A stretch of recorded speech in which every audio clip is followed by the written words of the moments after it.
하나님의 말씀 이사야서 1장 10절부터 17절입니다. 이사야서 1장 10절부터 17절 말씀 다 같이 소리를 맞추어서 봉독하겠습니다. 너희 소돔의 관원들아 여호와의 말씀을 들을지어다. 너희 고모라의 백성아 우리 하나님의 법에 귀를 기울일지어다. 여호와께서 말씀하시되 너희의 무수한 재물이 내게 무엇이 유익하니요? 나는 순양의 번제와 살찐 짐승의 기름에 배불렀고 나는 수송아지나 어린 양이나 순염소의 피를 기뻐하지 아니하노라. 너희가 내 앞에 보이러 오니 이것을 누가 너희에게 요구하였느냐? 내 마당만 밟을 뿐이니라. 헛된 재물을 다시 가져오지 말라. 분향은 내가 가증히 여기는 바요. 월삭과 안식일과 대회로 모이는 것도 그러하니 성회와 아울러 악을 행하는 것을 내가 견디지 못하겠노라. 내 마음이 너희의 월삭과 정한 절기를 싫어하나니 그것이 내게 무거운 짐이라. 내가 지기에 곤비하였느니라. 너희가 손을 펼 때에 내가 내 눈을 너희에게서 가리고 너희가 많이 기도할지라도 내가 듣지 아니하리니 이는 너희의 손에 피가 가득함이라.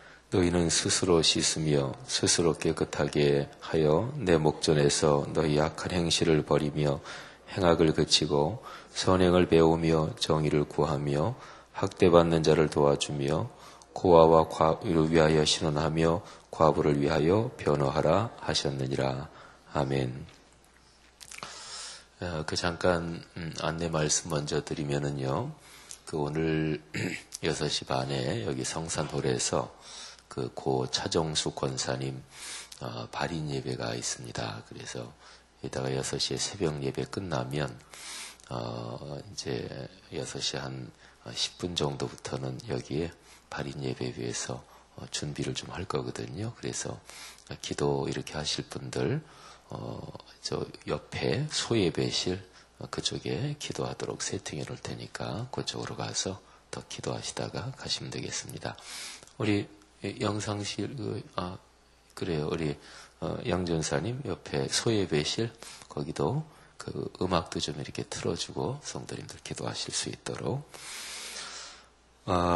이사야서를요 예언서 중에서 꽃이라고 할 수 있습니다.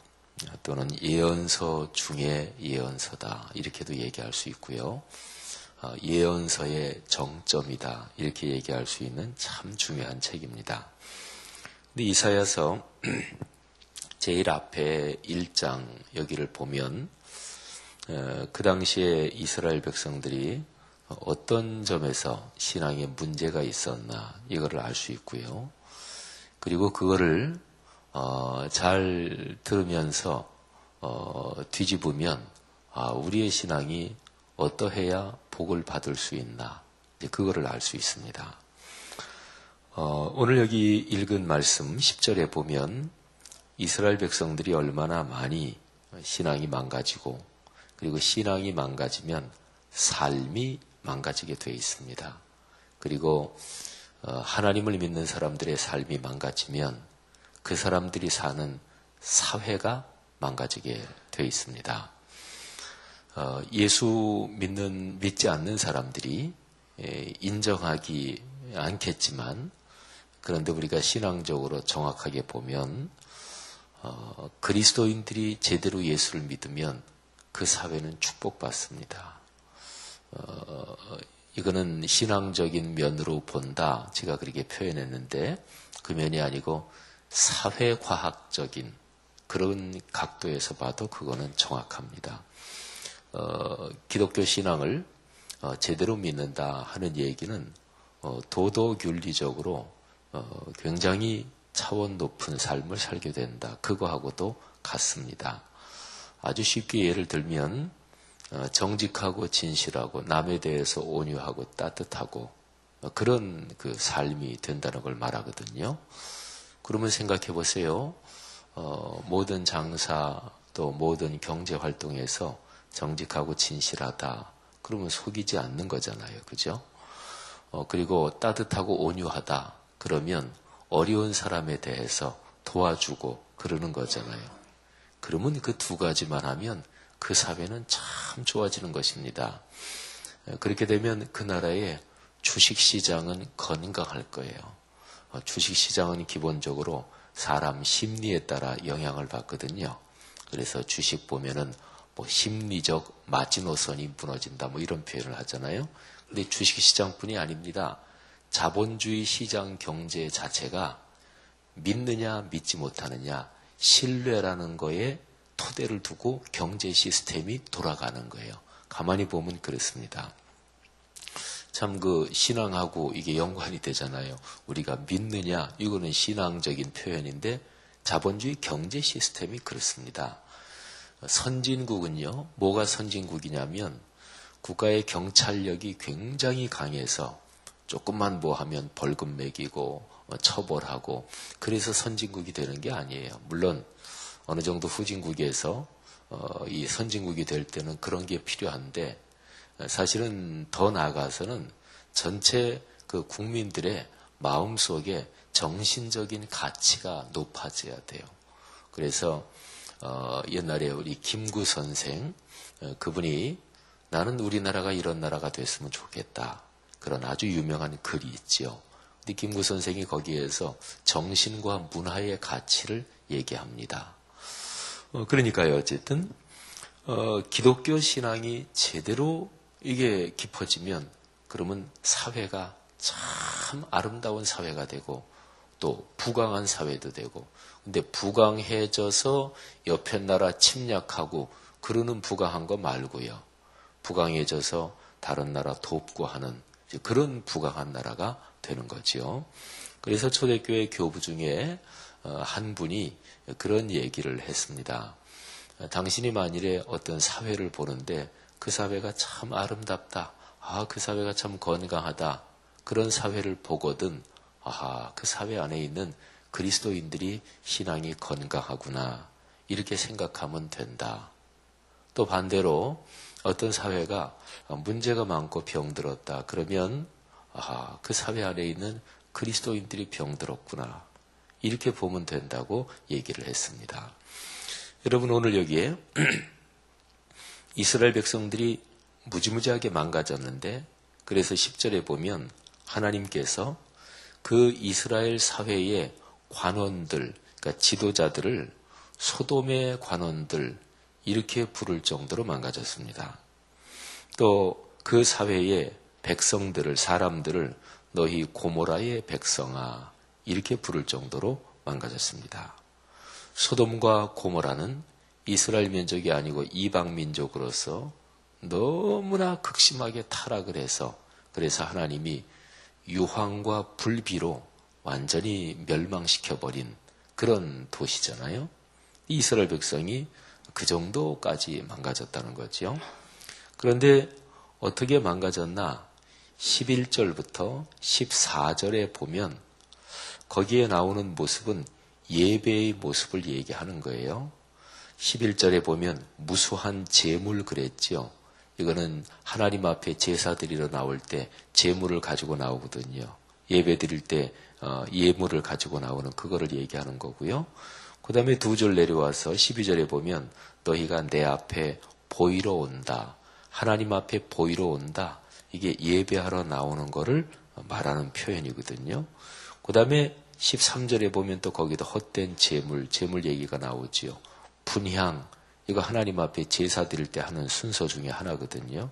그 다음에 월삭과 안식일과 대회, 그리고 성회, 그리고 그 밑에 14절 보면 월삭과 정한 절기. 여러분, 월삭은 매달 1일을 말해요. 이스라엘 백성의 신앙 구조가 어떻게 되어 있냐면 매달 첫날 하나님 앞에 예배하는 거예요. 그리고 안식일, 오늘날의 주일 성수지요. 하나님 앞에 예배하는 거예요. 그리고 1년 연중에 3대 절기를 비롯해서 절기, 그때는 대회, 성회로 모입니다. 오늘날 교회로 말하면, 우리 교회로 말하면 연중, 봄, 가을 2번 있는 부흥회, 그리고 연중 3번 있는 꿈이름 새벽기도회, 뭐 이제 이런 것들이 있죠. 그리고 7년마다 안식년이 있습니다. 그리고 안식년 7번 지나고 그 다음에 오는 50년째, 그때가 희년이 있습니다. 이게 이스라엘 민족의 기본적인 신앙 구조예요. 근데 이 기본적인 신앙 구조에는 무엇을 하는가? 간단합니다. 예배하는 거예요. 하나님 앞에. 그리고 예배의 중심이 무엇입니까? 그건 하나님의 말씀을 듣는 거예요. 자, 그러니까요. 11절부터 14절에 보면 기본적인 예배의 구조를 얘기합니다. 그래서 이 예배의 구조는 신명기, 레위기 여기에 보면 아주 엄격하게 명령을 합니다. 그래서 안식일을 지키지 않는 사람은 이스라엘 백성에서 끊어버리라고 얘기를 합니다. 이스라엘의 모든 남자는 1년에 3번은 성전에 와서 하나님 앞에 보이러 와야 돼요. 보이러 올 때 빈손으로 오면 안 됩니다. 예물을 가지고 와야 돼요. 그런데요, 왜 하나님이 이렇게 기본적으로 명령하신 거 그거 쓸데없다고 얘기하시나요? 그거는 예배에서 말씀이 빠졌기 때문에 그래요. 당연히 말씀 선포됐을 거예요. 말씀 낭독도 됐을 거예요. 그런데 그 말씀을 진지하게 듣고 마음으로 듣고 그렇게 귀를 기울이지 않으니까, 그러니까 그게 예배가 아니다. 그런 거 필요 없다. 이렇게 말씀하신 거예요. 그래서 11절부터 14절은 예배를 얘기하는데 말씀이 빠져버린 예배, 그 당시에. 그러면 15절부터 17절 그 밑에 덩어리는 뭐냐? 그게 삶의 모습입니다. 거기에 보면 15절에 너희의 손에 피가 가득하다. 16절에 너희는 스스로 씻으며 스스로 깨끗하게 해라. 악한 행실 행악을 거치고 선행을 배우며 정의를 구하며, 그리고 그 밑에 보면 학대받는 자 도와주며 고아의 억울함을 풀어주며 과부를 위해서 변호해. 이거 다 사회적인 얘기거든요. 사회에서 억울하고 힘없는 사람들, 그런 사람들 도와줘야 된다는 얘기거든요. 그러니까 예배에서 말씀이 빠지면, 말씀을 마음을 열고 내 마음에 받지 않으면 삶은 변하지 않습니다. 그리고 그게 심해지면 사회적인 삶이 망가지는 거죠. 그리고 여기에 중요한 표현이 하나 있습니다. 15절에 너희가 손을 펼 때, 이거는 뭐냐면 하나님 앞에 기도하면서 이렇게 손을 든다, 손을 편다, 이거를 말하는데 이 기도한다는 얘기거든요. 그래서 15절 뒤에 보면 너희가 많이 기도할지라도 이런 표현이 있잖아요. 예배를 진지하게 드리지 않으면 기도가 하나님 앞에 상달되지 않습니다. 그러면 기도하는 거는 뭐냐? 그냥 종교적인 그냥 행사지요. 진짜 기도는 안 되는 거죠. 하나님 앞에 기도가 응답되지 못하니까 삶에서 하나님의 도움을 체험하지 못할 거 아니겠어요. 그러니까 삶에 복이 있을 리가 없죠. 그래서요, 오늘 여기 본문에서 11절부터 14절 그 덩어리는 예배, 그리고 뒤에 두 번째 덩어리는 기도. 예배가 진지하게 드려져야 하나님 앞에 기도가 상달되는 거죠. 또 예배, 삶 이렇게 본다면 진지하게 예배를 드리고 예배가 삶으로 이어져야 돼요. 근데 예배의 중심은 말씀이거든요. 그러니까 말씀이 삶으로 이어져야 돼요. 예배의 순서는 다양할 수 있는데, 그런데 예배 순서 중에 반드시 빠지면 안 되는 게 반드시 있어요. 꼭 그거는 들어가야 돼요. 그거 빠지면 그건 예배 아니에요. 거기에 들어가면 순서가 이렇든 저렇든 그거는 예배입니다. 그게 바로 말씀이 선포되는 거예요. 그렇게 보면 첫 번째 덩어리는 예배의 말씀이죠. 두 번째 덩어리는 삶의 변화지요. 그러니까 말씀이 삶으로 이어진다 하는 것입니다. 이게 이사야서, 예언서 중에 예언서, 예언서의 꽃, 예언서의 정점, 이사야서 1장이 열리면서 제일 앞에 나오는 상황입니다. 이스라엘 백성들이 실패한 거는 말씀이 삶으로 이어지는데 실패한 거예요. 말씀이 삶으로 이어지는데 열심히 안식일도 모이고 월삭도 모이고 재물을 부지런히 가져오고 그러는데도 실패할 수 있을까요? 여기에 보면 이스라엘 백성들이 부지런히 모였어요. 또 부지런히 재물을 가지고 왔어요. 그러니까 재물 가지고 오지 말아라. 또 부지런히 모였어요. 그랬더니 내 마당만 밟을 뿐이다. 왜 오느냐? 오지 말아라. 필요 없다. 이렇게 말씀하시죠. 열심히 교회에 나오는데도 이게 말씀이 빠질 수 있을까요? 여기 보니까 이스라엘 백성이 그랬잖아요.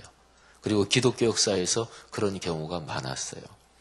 이게 말씀을 우리가 받고 그리고 말씀을 내 마음으로 받고 말씀이 내 삶을 변화시키는 것은 마귀 사탄한테 치명적인 거예요. 그래서 마귀 사탄은 갖은 교묘한 수단과 방법과 전략으로 그리스도인들이 교회에 나오는 거 그거는 나가라고 그러면서 말씀을 빼는 거예요. 그러니까 늘 그걸 생각해야 돼. 찬송 부르면서도 말씀이 빠질 수 있을까요? 그럼요. 찬송은요. 기본적으로 기독교 찬송은 곡조의 문제가 아니고 가사의 문제입니다. 그러니까 가사가 말씀에 근거한 가사여야 되는 거예요. 그러니까 가사. 찬송 부를 때는 언제나 가사에 집중을 해야 되는 거예요. 곡조의 문제, 흥의 문제가 아니라 가사의 신앙 고백의 문제인 거지요. 사랑하신 여러분, 하나님의 말씀을 들을 때마다 온 마음을 열고 말씀을 듣는 축복이 있기를 바랍니다. 그리고 그 말씀이 여러분의 삶으로 이어지기를 주님의 이름으로 축원합니다. 제가 어제 그젠가 어떤 장로님께서 이렇게 기도를 하시는데 그 장로님의 기도에서 이사야서 이 1장 여기에 내용이 장로님의 기도에 이렇게 나오더라고요. 그래서 장로님 토요일 날 말씀 묵상하셨구나 이 생각을 했죠. 그런 걸 들으면 얼마나 행복한지 몰라요. 그러지. 우리 성도들의 삶에서 우리는 밥 먹을 때도 기도하고 뭐 교회 나왔을 때 기도하고 또 예배에서 순서 맡으면 기도하고 그러는데 그런 기도의 순서에 말씀을 묵상한 게 기도의 언어에 반영이 된다. 그러면 됐습니다. 그러면 안심입니다. 그게 기독교입니다. 매일 말씀을 묵상하고 묵상한 말씀이 내 기도의 언어에 내 생활의 언어에 반영되고 그 장로님이 그러셨겠지요. 여기에 이 이사야서 1장 말씀을 묵상하면서 그래 행악과 악한 행실과 행악을 그치고 선행을 배우며 거기에서 감동을 받고 또 무수한 재물 이런 게 무슨 필요가 있느냐 그 말씀에 감동을 받았으니까 그걸 마음에 담았으니까 그게 기도의 언어로 나올 거 아니겠어요? 여러분 하나님께서 제일 잘 응답하시는 기도는 그거는 말씀 하나님이 말씀하신 거니까 아버지 하나님 이렇게 말씀하셨잖아요. 그러니까 제가 이 말씀 붙들고 기도합니다. 이렇게 기도하라 그러셨잖아요. 그래서 말씀하신 대로 기도합니다. 이런 거 간구하라 그러셨잖아요. 그래서 간구하라 그러신 대로 제가 간구합니다. 응답해 주십시오. 이거 하나님께서 잘 응답해 주시겠지요. 사랑하신 여러분, 이사야서 말씀을 묵상을 한 4달이나 한 5달 정도는 이게 계속할 텐데 여러분 이사야서에서 큰 은혜 그리고 축복 받으시기를 주의 이름으로 축원합니다. 기도하겠습니다. 하나님 아버지 은혜 감사합니다. 우리가 하나님 앞에 드리는 주일 성수 예배, 수요 예배, 새벽 예배, 또 구역 예배나 각종 모일 때마다 듣는 말씀을 통해서 우리의 삶이 변화되게 하시고 하늘의 복이 우리의 삶으로 이어지게 하옵소서. 하나님 그런 복된 운동이 축복의 흐름이 기적의 흐름이 이 교회 공동체를 통해서 또 이 땅에 있는 모든 교회들을 통해서 우리 한국 사회를 변화시키게 하시고 오늘의 세계로 펼쳐지게 하옵소서. 오늘 여기 계신 모든 성도님들 그런 축복의 주인공들이 되게 하옵소서. 예수님 이름으로 축복하며 기도합니다. 아멘. 주신 말씀 감사드립니다. 공동기도문 2번 예배에 대해서 함께 기도하시겠습니다. 우리 예배를 받기에 홀로 합당하신 주님, 우리 공동체가 주님을 예배할 때마다 우리의 경배를 받으시고 하나님의 임재와 현존으로 응답하옵소서. 이 공동체에서 드리는 모든 예배를 축복하시고 예배하는 모든 성도가 성령으로 가득해져 그 거룩한 기운이 넘쳐 흐르게 하옵소서. 하나님이 찾으시는 예배자들이 이 공동체 안에서 훈련되어 일어나게 하옵소서. 모여서 우러르는 예배의 감동이 흩어져 섬기고 나누는 삶의 아름다움으로 이어지게 하옵소서. 아멘. 주기도문 하시겠습니다. 하늘에 계신 우리 아버지, 아버지의 이름을 거룩하게 하시며 아버지의 나라가 오게 하시며 아버지의 뜻이 하늘에서와 같이 땅에서도 이루어지게 하소서. 오늘 우리에게 일용할 양식을 주시고 우리가 우리에게 잘못한 사람을 용서하여 준 것 같이 우리 죄를 용서하여 주시고 우리를 시험에 빠지지 않게 하시고 악에서 구하소서. 나라와 권능과 영광이 영원히 아버지의 것입니다. 아멘. 지금 들은 말씀이 내 삶으로 이어지게 하옵소서. 교구대 신방을 통해 치유와 축복이 각 가정에 임하게 하소서. 2013년 1학기 말씀3 성경대학을 통해 주님의 제자들이 온전히 세워지게 하소서. 3월 10일 임직식을 위해서 임직자들이 헌신된 주님의 사역자로 든든히 서게 하옵소서. 권사의 사순절이 진행 중인데 참여하는 모든 분이 성령으로 충만하게 하옵소서. 새 정부 지도자들에게 지혜와 통섭의 마음을 주옵소서. 그리고 고 차정숙 명예권사님, 장강호 장로님의 모친이신데 천국 환송 예배가 오늘 새벽 6시 30분에 이곳 성산으로 쓰여 있습니다. 유가족과 장례 절차를 위해서 기도해 주시면 고맙겠습니다. 위의 기도 제목과 함께 여러분의 각자의 기도로 하나님께 아뢰신 후에 자유롭게 돌아가시겠습니다. 다 같이 기도하시겠습니다. 하나님 아버지, 하나님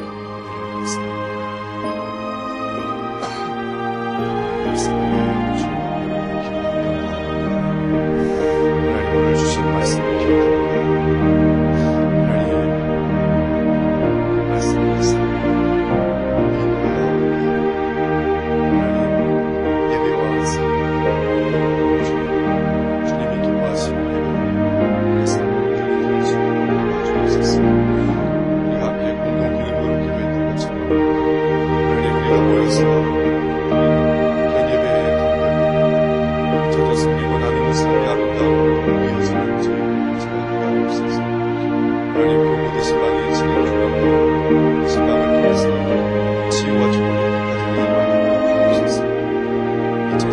하나님 말씀을